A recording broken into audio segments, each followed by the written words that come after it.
Kalau untuk saat ini telur itu per hari itu sekitar 10.000 atau 12.000 ada telur per hari, harus ada. Panjang kali lebar itu dibagi 250. Jadi panjang kandang berapa, lebar kandang berapa, nanti dibagi 250, nanti itu akan ketemu nanti jumlah ekoran dalam satu kotak itu. Misalkan panjang 120, lebar 60, dibagi 250, nanti ada ketemu sekitar 28,8 ekor atau berapalah.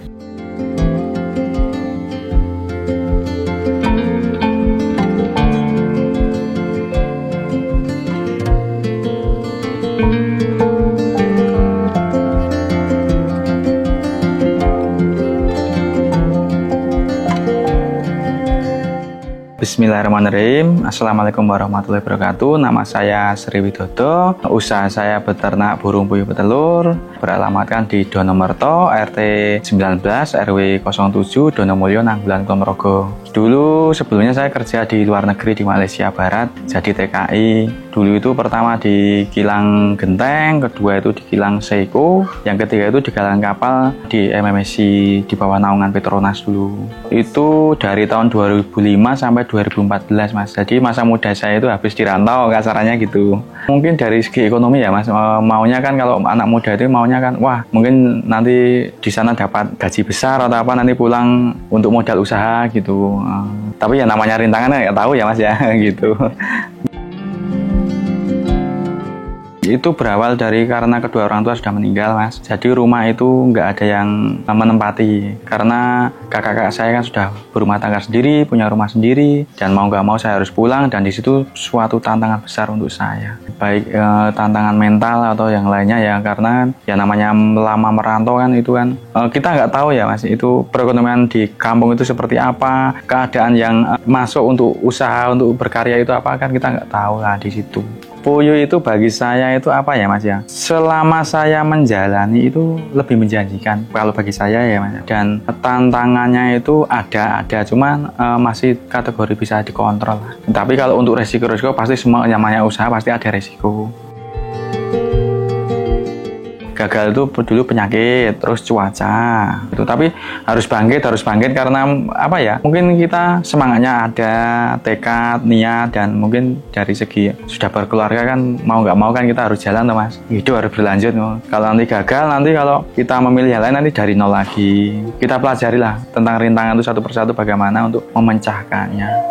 Dulu itu ada seperti gemak itu apa toh kasarnya gitu, usaha gemak itu kan, yang gemak itu kan yang nyawa kecil-kecil Mas, kalau dibilang itu kan seperti dipandang sebelah mata lah. Tapi semua itu sebenarnya tergantung kita Mas. Kita kalau mau kita maju apapun usaha itu tidak harus besar lah Mas, tapi bagaimana cara mengelola dan mengolahnya. Baik dari perjalanannya, rintangan-rintangan resikonya, itu yang kita harus pikirkan. Semua usaha saya yakin seperti itu. Cuma itu nanti berbanding balik dengan apa yang menjadi kasarnya itu suatu modal lah. Kalau modal besar, pasti resiko juga besar. Saya maunya masa depan saya lebih baik. Saya tunjukkan ke orang-orang, ke anak-anak muda sekarang itu. Bukan menunjukkan sombong ya Mas, tapi menunjukkan ini loh kita itu bisa berkarya. Berkarya di kampung sendiri, berkarya di negara sendiri. Dengan apa yang ada. Bagaimana mengolah apa yang ada. Tapi untuk tekad memang kita nggak boleh kendor lah kasarannya itu. Kita harus bisa, semangatnya harus tinggi. Pertama 1.500 otodidak, tapi dipandu dari PT juga, dari teman-teman juga dipandu. Kalau saya memilih PT itu dari segi resiko lah Mas. Misalkan harga jual telur bagus, oke, mungkin kita mandiri bisa. Tapi nanti di saat harga telur buruk kan kita mau kemana kan kita juga bingung Mas. Itu dari kapasitas saya sendiri merasakan loh Mas. Tapi kalau dari PT kan PT sudah ikut bertanggung jawab untuk menjualkan kasarnya gitu. Jadi semacam kita sama-sama jalan lah. Untuk sekarang itu populasi sekitar 12.000 itu. Bulan depan itu insya Allah mau untuk regenerasi itu nanti di 5.000. Lebih kurang sama dengan yang lain Mas. Cuma kalau untuk tentang DOC atau pembesaran itu saya memakai sistem umbaran, bukan sistem box ya. Karena saya kalau sistem box dulu itu mikirnya, aduh kok harus buat box. Kebetulan kan saya punya rumah kampung yang peninggalan orang tua itu saya manfaatkan. Jadi versi saya gini, bagaimana toh peninggalan orang tua atau yang sudah ada itu kita bisa memanfaatkan dan semaksimal mungkin. Nah, jadi rumah peninggalan orang tua saya itu saya buat untuk pembesaran. Sistem umbar dari COC 0 hari sampai dikasih makan, nanti besar-besar sampai umur 30 hari ya baru kita naikkan ke kandang battery sana. Nanti begitu sampai di kandang battery umur 30 hari itu nanti kita masih genjot untuk yang pakan pembesaran sampai di umur mungkin 38 sampai 40 hari lah Mas. Itu nanti kita oplos pakai yang layer yang pakan petelur. Nanti di situ nanti puyuh akan mulai bertelur lah. Bahasa glamournya di perpuyuhan itu beli. Jadi per hari ada 1, 2, nanti makin naik lah. Di puncaknya itu di sekitar umur 60 hari Mas. Puyuh itu gitu. 60 puncak loh. Ya, puncaknya itu nanti berterusan di situ nanti umur 70, 80, 90 hari sampai dan seterusnya itu. Kalau puyuh setahu saya itu sekitar 1 tahunan lah Mas. 1 tahunan itu harus afkir.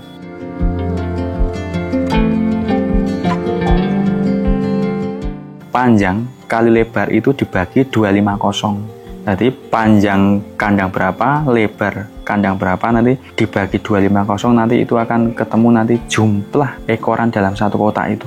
Misalkan panjang 120, lebar 60, dibagi 250 nanti ada ketemu sekitar 28,8 ekor atau berapalah segitu. Kisaran itu 28 ekor, 30 ekor. Karena nanti kalau kepadatan nanti kurang nyaman puyuhnya dan hasilnya kurang maksimal. Nanti ada indikasi heat stress. Jadi kan seperti kita lah, kalau kita itu kan berkerumun di orang banyak kan juga nggak nyaman, gerah mungkin, nah gitu. Jadi porsi untuk memelihara suatu hewan, entah itu burung, unggas, atau lembu itu kita porsinya itu arahnya gitu, kita cari nyaman dulu. Nyaman dari si ternak itu. Nyaman nggak ternak itu? Kalau nyaman, pasti nanti hasilnya juga maksimal. Kalau mengatasi untuk bau itu kita kan bisa dengan korek kotoran ya secara rutin, itu selang 1 hari. Kalau saya selang 1 hari Mas, misalkan Senin korek, nanti Selasa enggak, Rabu korek. Itu untuk satu kandang loh Mas, satu rumah kandang. Terus kalau untuk menghindari baunya itu ya sirkulasi udara itu tadi. Nah itu kan nanti kan puyuh kan jadi nyaman tuh Mas. Kembali lagi ke korek tadi, kalau semakin kita rajin itu untuk korek, bau kita bisa minimalisir lah. Jadi kita itu ke kandang nyaman, puyuhnya juga di situ nyaman. Nah, kalau untuk asbes ini kan sebenarnya ini untuk pembesaran saja. Tapi kalau untuk kembali ke kandang battery yang petelur itu tetap saya pakai jeruji bambu, pagar lah kasarnya. Itu memang bagi saya untuk saat ini tetap solusi yang baik untuk saat ini. Kalau yang ini kan asbes itu arahnya saya hemat tapi kuat.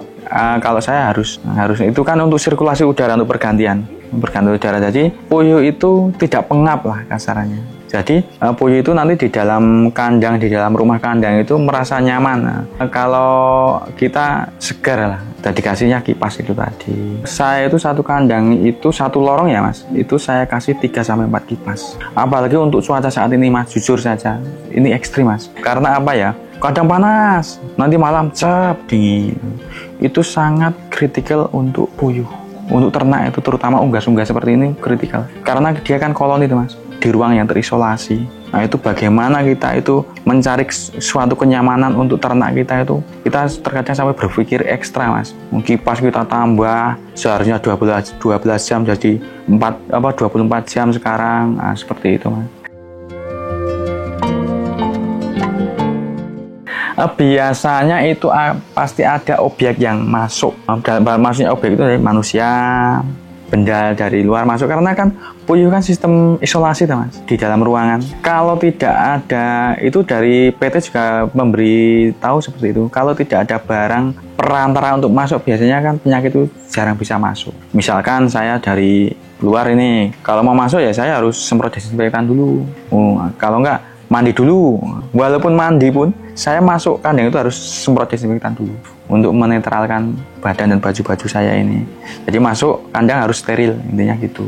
Orang luar nggak boleh masuk. Jadi maaf ya, kalau orang luar boleh melihat itu dari luar aja. Kita sama-sama paham lah. Yang melihat itu nyaman, saya juga aman, kasarnya kan gitu. Karena kan ini kan modalnya juga nggak sedikit. Yeah.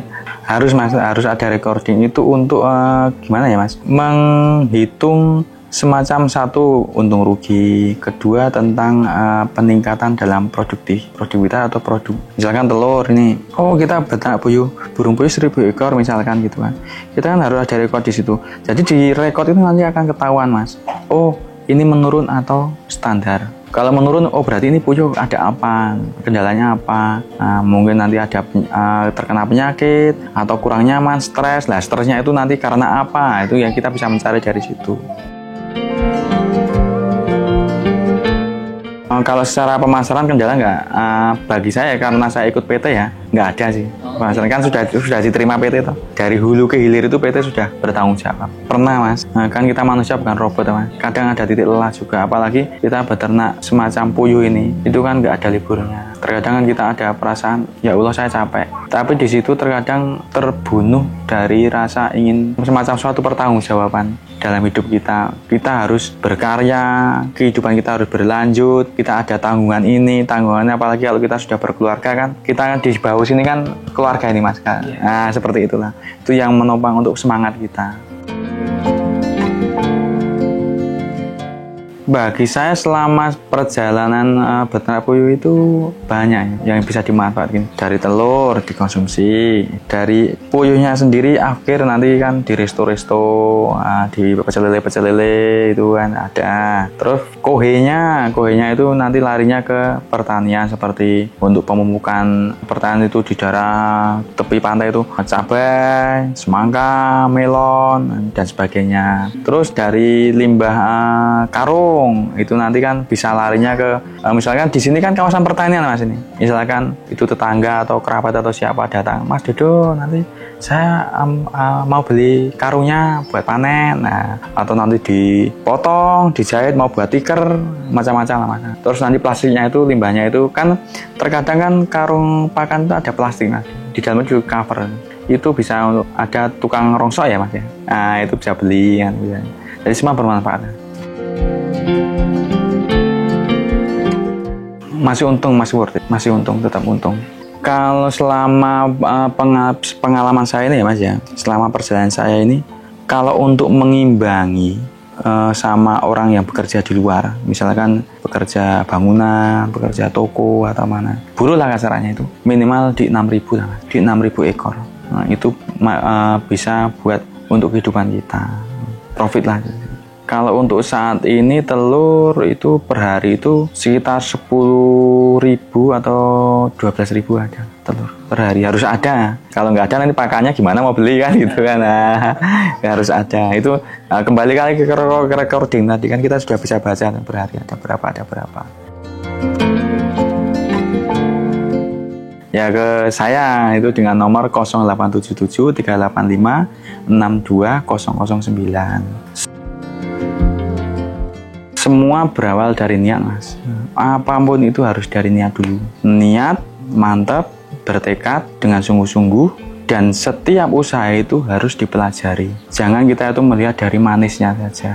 Kan kita nggak tahu Mas, perjalanan orang itu, usaha itu dibalik itu ada apa kan orang nggak tahu Mas. Nah itu yang harus dipelajari dan diterima dengan legowo. Setiap usaha pasti ada ujian, setiap hidup pasti ada ujian. Tuhan itu kasih ujian kan berarti kan sayang sama kita Mas. Bagaimana kita itu memecahkan suatu ujian itu. Saya banyak kali Mas mengalami itu. Jadi untuk kalangan muda-muda sekarang itu ibarat mudah ngomongnya itu jangan banyak tidur lah, jangan banyak tidur. Dunia ini berwarna. Kalau kita mau usaha, mau berikhtiar, dunia ini berwarna.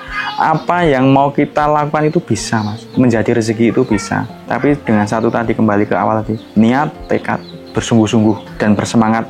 Kalau kita nggak bangkit, nanti kita mau gimana lagi ke depannya ini? Karena apa? Dunia sekarang beda Mas. Sudah banyak tuntutan di dunia ini. Sekolah, biaya, hidup sekarang butuh biaya, ya toh? Nah seperti itu.